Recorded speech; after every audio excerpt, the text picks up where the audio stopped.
இங்கே எவ்வளவுதான் எங்க கோபி பாக்கியா குடும்பத்துல எல்லாரும் முன்னாடி அவமானப்பட்டுக்கிட்டே இருந்தாலும், அவர் வந்துட்டு அதுக்காக அதெல்லாம் ஒரு பெரிய விஷயமா எடுத்துக்காம தூக்கி போட்டுட்டு, இன்னமும் அந்த குடும்பத்த பழி வாங்கணும். முக்கியமா பாக்கியாவ பழி வாங்கியே ஆகணும். அந்த ஒரு எண்ணத்தோட தான் எங்க கோபி இருந்துகிட்டு இருக்காரு. அதுக்கான வேலைகள் என்ன செய்யலாம் அப்படின்ற ஒரு யோசனையில இருந்துகிட்டு இருக்கப்ப, அந்த ஹோட்டலோட ஓனரை பார்த்து பேசுறதுக்காக இங்கே வர சொல்றாரு.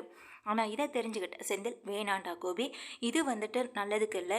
ஏற்கனவே உன்னுடைய பிஸ்னஸ் இங்கே லாஸ் ஆனதுக்கு முக்கிய காரணமே நீ தான். திரும்பவும் இந்த பிஸ்னஸ் லாஸ் ஆகிற மாதிரி பண்ணிடாதன்னு எவ்வளவோ எடுத்து சொல்கிறாரு. ஆனால் இங்கே கோபி அதெல்லாம் கேட்டுக்கிற மாதிரியே கிடையாது.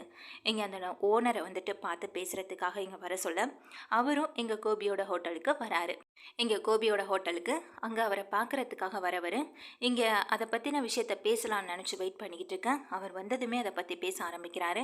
ஆமாம், அந்த ஹோட்டல் பற்றி நான் உங்ககிட்ட சொல்லியிருந்தேன்ல, இப்போ நீங்கள் அதில் என்ன முடிவெடுத்திருக்கீங்கன்னு சொல்லும்போது, அதுக்கு இங்கே வந்து அந்த ஓனர் சொல்கிறாரு, இல்லை இப்போதைக்கு அந்த ஹோட்டல் வந்துட்டு நான் முழுசாகவே அந்த பாக்யா கிட்டேருந்து நான் வாங்குறதை விட நான் இப்போ அதை ஏலத்துக்கே விட போகிறேன் அப்படின்னு சொன்னது உடனே இங்கே கோபி யோசிக்கிறாங்க. என்ன சார் சொல்கிறீங்க? அந்த ஹோட்டலை நான் உங்களை தானே எடுத்து நடத்த சொன்னேன், இப்போ என்ன ஏலத்துக்கு விட போகிறேன்னு சொல்கிறீங்கன்னு சொல்லி கேட்குறப்போ அதுக்கு அந்த ஓனர் சொல்கிறாரு, இப்போது ஃபேமிலியில் நிறைய பிரச்சனை போயிட்டுருக்கு, எனக்கு அவசரமாக பணமும் தேவைப்படுது, இதை வந்து இப்போதைக்கு விற்க முடியாத சூழ்நிலையில் நான் இருக்கிறதுனால அதை ஏலம் விடலான்னு முடிவு பண்ணிட்டேன். ஏலத்தில் எடுக்கிறவங்க எல்லாருமே இப்போ வரத்துக்கு தயாராகவும் இருக்காங்கன்னு சொல்லும்போது, உங்களுக்கு வேணும்னா கூட நீங்களும் என்கிட்ட அந்த ஹோட்டலை பற்றி பேசிக்கிட்டு கேட்டுக்கிட்டு இருக்கீங்க, உங்களுக்கு விருப்பப்பட்டால் நீங்களும் அந்த ஹோட்டலை நீங்கள் எடுத்துக்கலாம் அப்படின்னு சொல்லும்போது, எவ்வளோ அமௌண்ட் சார் அப்படின்னு சொல்லி கேட்குறாங்க. அந்த இடமும் மெயினான ஏரியா அப்படின்றதுனால அதுக்கு எப்படியுமே வந்துட்டு 1 crore கம்மியாக நான் வாங்க போகிறது இல்லை அப்படின்னு சொல்கிறாங்க. கண்டிப்பாக இதை வந்து பாக்கியாவால் வாங்கிக்கவே முடியாது அப்படின்னு யோசிக்கிறாங்க. சார், நீங்கள் வேணால் வாங்கிக்கிறீங்களான்னு சொல்லி எங்கள் கோபிகிட்ட கேட்க, இல்லை சார், இப்போதைக்கு அவ்வளோ அமௌண்ட் என் கையில் இல்லை அப்படின்னு சொல்கிறாங்க. எங்கள் கோபியோட ஃப்ரெண்டு செந்திலும், என்ன திடீர்னு எதுக்காகடா இப்போ அதெல்லாம் விற்கணும்னு முடிவு பண்ணிட்டேன்? நல்ல இடம், நல்ல ஹோட்டலு, அது இப்போ நல்ல முறையில் இயங்கிக்கிட்டு இருக்கு, அது மூலமாக உனக்கு மாதம் மாதம் வருமானம் பாக்கிய மேடம் கொடுத்துட்ருக்காங்க, அதையும் மீறி அதை நீ விற்கணும்னு முடிவு பண்ணதுக்கு என்ன காரணம் அப்படின்னு சொல்லி கேட்குறாங்க. அதுக்கு இங்கே வந்து நம்ம செந்திலோட ஃப்ரெண்டும், இல்லை எனக்கு இப்போ அவசரமாக பணம் தேவைப்பட்டே ஆகுது, எங்கேயும் யார்கிட்டையும் போய் கையேந்தி நிற்க முடியாத ஒரு சுச்சுவேஷனில் நான் இருந்துக்கிட்டு இருக்கேன்னு சொல்லும்போது, அதுக்கு கோபி கேட்குறாங்க, உங்களுக்கு இப்போ அந்த உங்களுக்கு அவசரமாக பணம் தேவைப்படுதுன்னு சொன்னீங்கல்ல, அப்படி எவ்வளோ பணம் உங்களுக்கு அவசரமாக தேவைப்படுதுன்னு கேட்குறாங்க. அதுக்கு அவரும் வந்துட்டு, எனக்கு இப்போது கைக்கு ஒரு 50 லட்ச ரூபா தேவைப்படுதுன்னு சொல்லும்போது, 50 லட்ச ரூபாய்க்காக இப்போ அந்த ஹோட்டலே விற்கணும்னு முடிவு பண்ணிட்டீங்களான்னு சொல்லும்போது, அதுக்கு எங்கள் கோபிகிட்ட செந்தில் கேட்குறாங்க, ஏண்டா கோபி, நீ எதுவும் கொடுக்க போறியான்னு சொல்லும்போது, அதுக்கு எங்கள் கோபியும், ஏன் என்கிட்ட இருக்காதான் என்ன, கண்டிப்பாக நான் அந்த பணத்தை கொடுக்க போகிறேன், அதுக்கு பதிலாக அந்த ஹோட்டலை அவர் எனக்கு வாடகைக்கு கொடுத்தா ஓகே அப்படின்னு சொல்கிறாங்க. இல்லை சார், எப்படி சார், நான் ஏற்கனவே எங்கள் பாக்கியா மேடம்க்கு வாக்கு கொடுத்துருக்கேனேன்னு சொல்கிறாங்க. இப்போது நீங்கள் அந்த வாக்கையும் மீறி தானே அதில் ஏலத்தில் விட போகிறேன்னு சொல்லிட்டு இருந்தீங்க, அப்புறம் என்ன இப்போ புதுசாக அவங்களுக்கு சப்போர்ட் பண்ணி பேசிக்கிட்டு இருக்கீங்க? உங்களுக்கு பணம் அவசரமாக தேவைப்படுதுன்னா நான் தரேன், எனக்கு அந்த ஹோட்டலை இப்போதைக்கு நீங்கள் கொடுங்க, ஆனால் நான் அதை வந்துட்டு விற்பனைக்காக கேட்கல, நான் அதில் உங்ககிட்டேருந்து முழுசாக வாங்கிக்கிறதுக்கு தயாராகவும் இல்லை, இப்போதைக்கு இந்த பணத்துக்காக நான் வேணால் அதை வாங்கிக்கிறேன், அதுக்கான வட்டி பணம் கூட நான் கொடுக்க வேணும்னு சொல்லலை, அதே போல் இதுக்கான வாடகை பணத்தை நானும் உங்களுக்கு கொடுக்க போகிறதில்ல, உங்களால் எப்போ முடியுமோ அந்த பணத்தை அப்போதைக்கு எனக்கு திருப்பி கொடுத்தா போதும் அப்படின்னு சொல்கிறாங்க. இதை கேட்ட எங்கள் செந்திலுக்கு ரொம்ப பெரிய அதிர்ச்சியாகவும் டென்ஷன் ஆகுது. என்னடா கோபி, இதுக்கு இப்படி பண்ணுற? அங்கே பாக்கியா பாவம் இல்லை, பாக்கியாவுக்காக நீ நல்லது செய்யலைனாலும் பிரச்சனை இல்லை, இப்போ நீ அந்த ஹோட்டலை நம்பி தான் உங்கள் குடும்பத்தோட வருமானமே ஓடிக்கிட்டு இருக்கு, முக்கியமாக இனியோட படிப்பு செலவுலேருந்து எல்லாத்தையுமே இங்கே பாக்கியா அந்த மூலமாக தான் கவனிச்சிட்ருக்காங்க, அதையெல்லாம் மீறி எப்படி உன்னால் இப்படியெல்லாம் யோசிக்க முடியுதுன்னு கேட்குறாங்க. அதுக்கு எங்கள் கோபியும், எனக்கு எல்லாமே தெரியும், நான் எல்லாத்துக்கும் ஒரு காரணமாக தான் சொல்கிறேன்னு சொல்லும்போது, நாளைக்கே நான் உங்களை மீட் பண்ணி நான் பணத்தை தரேன்னு சொல்லிடுறாங்க.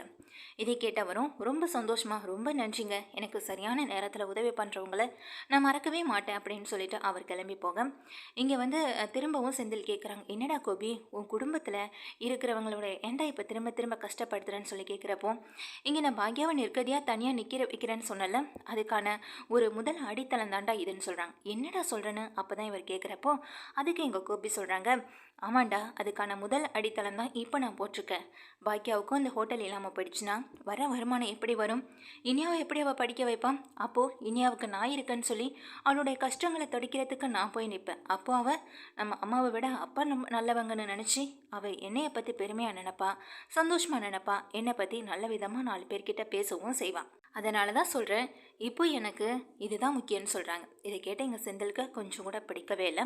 இங்கே வீட்டுக்கு போகிற கோபியும் வந்து நேராக நான் ராதிகாவை பார்த்து பேசுகிறாங்க. இங்கே ராதிகா வந்து கோபிக்காக வெயிட் பண்ணிகிட்டு இருக்காங்க சாப்பிடாம இருந்துகிட்டு இருக்கப்போ இங்கே உள்ளே போகிற கோபி, நான் வெளியிலேயே சாப்பிட்டு வந்துட்டேன் ராதிகான்னு சொல்ல. இதை கேட்ட எங்கள் ராதிகாவுக்கு கொஞ்சம் டென்ஷன் ஆகுது.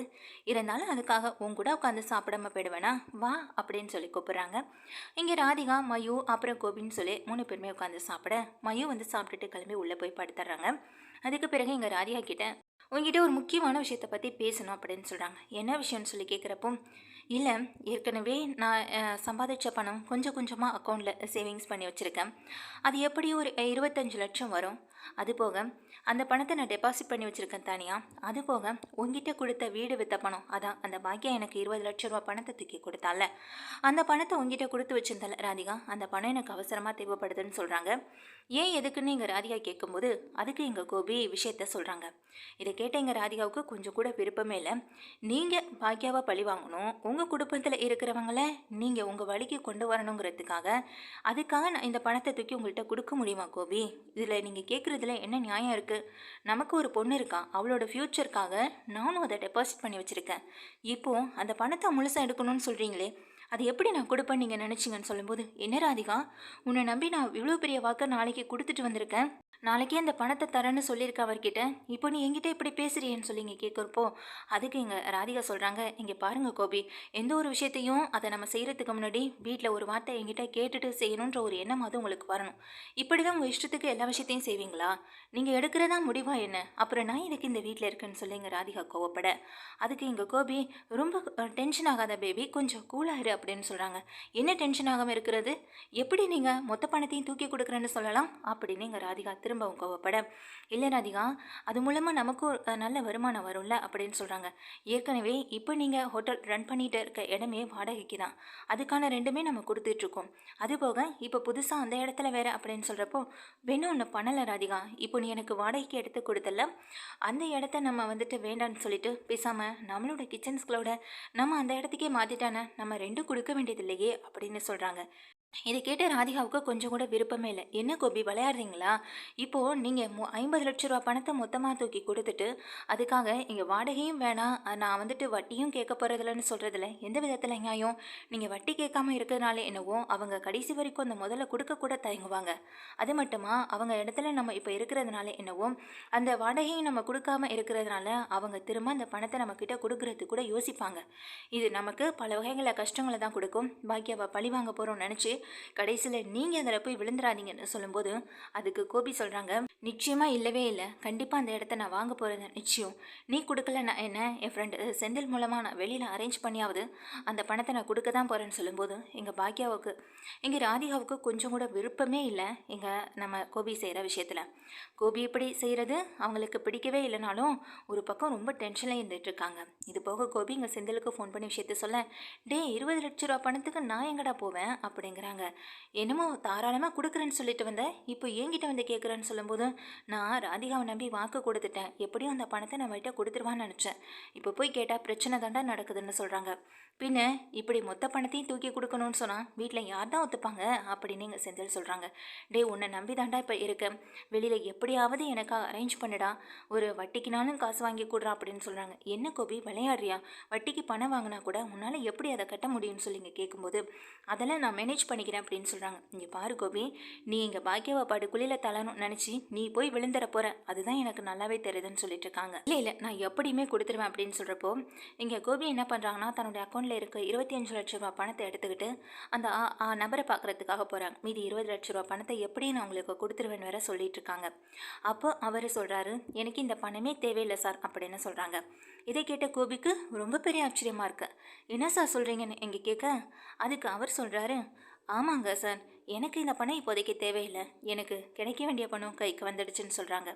இதை கேட்ட கோபி ரொம்ப ஆச்சரியப்படுறாங்க. என்ன சார் திடீர்னு இப்படி கைக்கு பணம் வந்துடுச்சுன்னு சொல்கிறீங்க, எப்படி வந்துச்சுன்னு சொல்லும்போது, அதோ அவர் தான் கொண்டு வந்து கொடுத்தாரு, எனக்கு இவர் ஏற்கனவே தெரியும், அது மட்டும் இல்லாமல் இந்த இடத்த விற்க போகிறேன்னு ஏலத்தில் விட போகிறேன்னு சொல்லியிருந்தேன் இல்லையா, அதை தெரிஞ்சுக்கிட்டு என்கிட்ட வந்து நேரடியாகவே பணத்தை மொத்தமாக கொடுத்து அந்த இடத்த இப்போ அவரே வாங்கிக்கிட்டாருன்னு சொல்கிறாங்க. யார் அது அப்படின்னு எங்கள் கோபி கேட்கும்போது, பின்னாடி இருந்து வெளியில் வர்றது பழனிசாமியாக இருக்குது, பழனிசாமி அந்த இடத்துக்கான மொத்த பணத்தையுமே கொடுத்து இப்போ அந்த இடத்த அவரே வாங்கியிருக்காரு. அதனால பாக்யா மேடம்க்கு அந்த ஹோட்டலை அவரே கொடுக்கணும்னு வேற சொல்லிட்டு இருக்காருன்னு சொல்றாங்க. இதை கேட்ட கோபிக்கு ரொம்ப பெரிய அதிர்ச்சியா இருக்கு. எங்க கோபி என்ன பேசுறேன்னு தெரியாம நின்றுட்டு இருக்கேன்.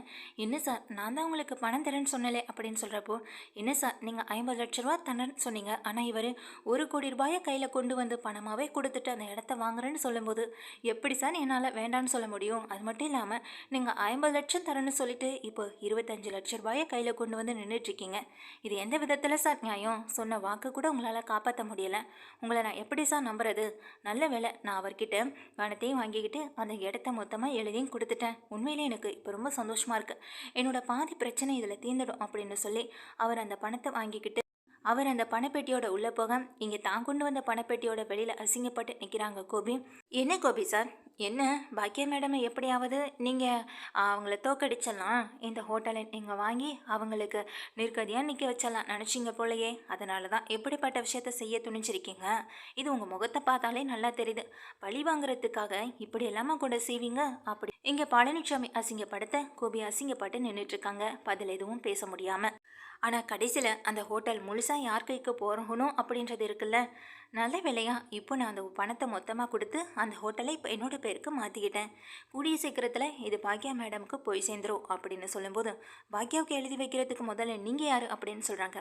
அதே போல் பாக்யாவோட ஹோட்டலை கெடுக்கிறதுக்கு நீங்கள் யாருன்னு சொல்லி கேட்கும்போது அது அப்படின்னு சொல்லிட்டு எடுத்துட்ருக்காங்க. அதுக்கு இங்கே பழனிசாமி சொல்கிறாங்க, என்னதான் நீங்கள் இங்கே அவங்கள வந்துட்டு ஒரு விரோதியாகவும் எதிரியாகவும் நினச்சாலும், ஆனால் உங்களை பற்றி யோசிக்கிறதுக்கு கூட அவங்க தயாராக இல்லை. அவங்க தன்னுடைய வாழ்க்கையில் எப்படி முன்னேறது, எப்படி பசங்களை பார்த்துக்கிறது, அடுத்து நம்ம என்ன செஞ்சால் எப்படி முன்னேறலாம், இப்படிப்பட்ட விஷயங்களை பற்றி தான் யோசிக்க செய்கிறாங்க.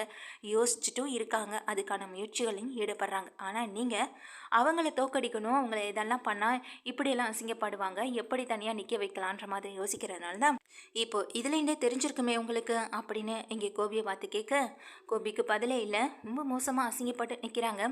இந்த பணத்தை என்ன பண்ணுறதுன்னு தெரியலை. அதுக்கு உடனே கோபியை பார்த்து சொல்கிறாங்க, போங்க சார் போங்க, முதல்ல இந்த பணத்தை வச்சு வேறு என்ன செய்யலாம், நம்ம எப்படியெல்லாம் பிஸ்னஸை டெவலப் பண்ணலாம் அப்படின்றத பற்றி யோசிங்க. அதை விட்டுட்டு சொந்த குடும்பத்துக்கே சூன்யம் வைக்கணும்னு நினைக்கிற உங்களை மாதிரியான ஆட்களை இப்போ தான் நான் பார்க்குறேன்னு சொல்லி ரொம்ப மோசமாக அசிங்கப்படுத்தி பழனிசாமி திட்டியை அனுப்பிவிட, அந்த பணத்தை கையில் எடுத்துக்கிட்டு வேறு வழி இல்லாமல் கோபியும் அங்கேருந்து கிளம்புறாங்க. இதெல்லாம் பார்த்து இவரெல்லாம் திருந்த போகிறதே கிடையாது, திருந்தாத ஜென்மம். கண்டிப்பாக இவருக்கெல்லாம் ஒரு பெரிய இடியை தலையில் இறக்கணும்னா இந்த இடத்த சீக்கிரமாக பாக்யா மேடம்க்கு மாற்றி ஆகணும் அப்படின்னு நினச்சிட்டு இருக்காங்க எங்கள் பழனிசாமியும். இங்கேருந்து போகிற கோபியும், இப்படி ஆயிடுச்சு, நம்ம அந்த இடத்த வாங்கலான்னு பார்த்தா கடைசியில் மொத்தமாகவே அந்த இடத்த இங்கே நம்ம இந்த பழனிசாமி பாக்யாவுக்காக வாங்கியிருக்காரு. பாக்யாவுக்காக வாங்குறதுக்கு முதல்ல இவன் யார் அப்படின்னு நினச்சி யோசிக்கிறாங்க. அதுக்கு உடனே இங்கே கோபியை பார்த்துட்டு பின்னாடி கைத்தட்டி கூப்பிட்ற பழனிசாமி, என்ன சார், என்ன இப்போவும் எதுக்காக இதெல்லாம் இவன் செய்கிறான்னு நினச்சி யோசிக்கிறீங்களா? நானே சொல்லிடுறேன், பெத்த மகனாட்டம் பார்க்குற உங்கள் அம்மாவுக்காகவும் உங்கள் குடும்பத்தில் இருக்கிறவங்க என்னை பெரிய மதிப்போட மதிக்கிறதுக்காகவும் அவங்களுக்கு ஏதாவது ஒரு வகையில் உறுதுணையாகவும் அல்லது செய்யணுங்கிறதுக்காகவும் தான் நான் இதை செய்கிறேன். மற்றபடி நீங்கள் அசிங்கப்படுத்துகிற அளவுக்கோ கேவலப்படுத்துகிற அளவுக்கோ இதில் எதுவுமே இல்லை. திரும்பவும் பாக்யா மேடை பற்றியோ என்னை பற்றியோ வெளியில் 4 பேர்கிட்ட நீங்கள் பேசுகிறத நான் கேள்விப்பட்டேன் அப்படின்னா அதுக்கப்புறம் நடக்கிறதே வேறு. எங்களுடைய ஃப்ரெண்ட்ஷிப்பை நீங்கள் இதுக்கப்புறம் கொச்சப்படுத்த நினச்சிங்கன்னா நான் உங்களை கம்பி வைக்க வேண்டியதாக இருக்கும்னு சொல்லிட்டு எங்கள் மிரட்ட, இதுக்கப்புறம் கோபி திரும்பி கூட பார்க்காம பெட்டி எடுத்துக்கிட்டு வேகமாக விருட்டுன்னு கிளம்பி போக, இங்கே பழனிசாமி அப்படியே யோசனையில் கொஞ்சம் ஒரு டென்ஷன்லையும் அங்கே கோபியை பார்த்துட்டே இருக்க.